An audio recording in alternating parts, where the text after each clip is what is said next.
এই বাংলার মাটিতে দেশের রাষ্ট্রপতি এসে জয় বাংলা বলে গেছে, অমিত শাহ তো কোন ছাড়। আমরা বাংলায় কথা বলে যদি বাংলাদেশি হই, নিশীথ প্রামাণিক, শুভেন্দু অধিকারী, দিলীপ ঘোষ, সুকান্ত মজুমদার কি ভাষায় কথা বলো, কি ভাষায় কথা বলো? যখন জয় বাংলা বলবেন গর্ব করে জয় বাংলা বলবেন। এটা আমাদের ঐতিহ্য, আমাদের পরিচয়। এই বাংলার মাটিতে দেশের রাষ্ট্রপতি এসে জয় বাংলা বলে গেছে, অমিত শাহ তো কোন ছাড়। শিখতে হবে আপনার কাছে হিন্দুত্ব।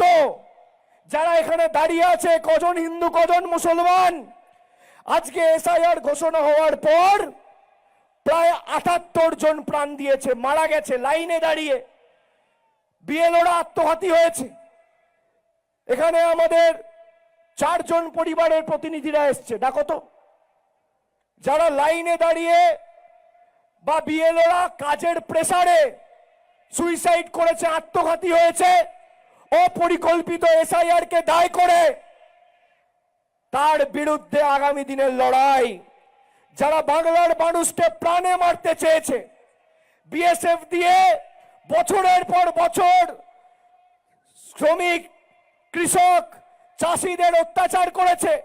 দিনহাটায় প্রেম কুমার বর্মনকে পেলেট গুলি দিয়ে 170টা গুলি দিয়ে ঝাঁঝরা করে মেরেছে।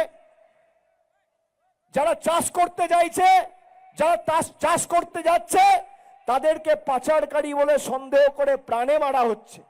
কে মারছে? বিজেপির অমিত শাহর অধীনস্থ বিএসএফ।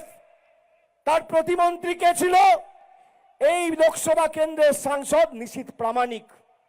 আপনাদেরকে আমি কৃতজ্ঞতা ধন্যবাদ জানাই। কুচবিহারের মানুষকে আমি স্যালুট জানাই যে 2024 সালে ৭৮,০০০-এর ব্যবধানে আপনারা তৃণমূলকে জিতিয়ে বিজেপির আবর্জনাটাকে দূর করেছেন।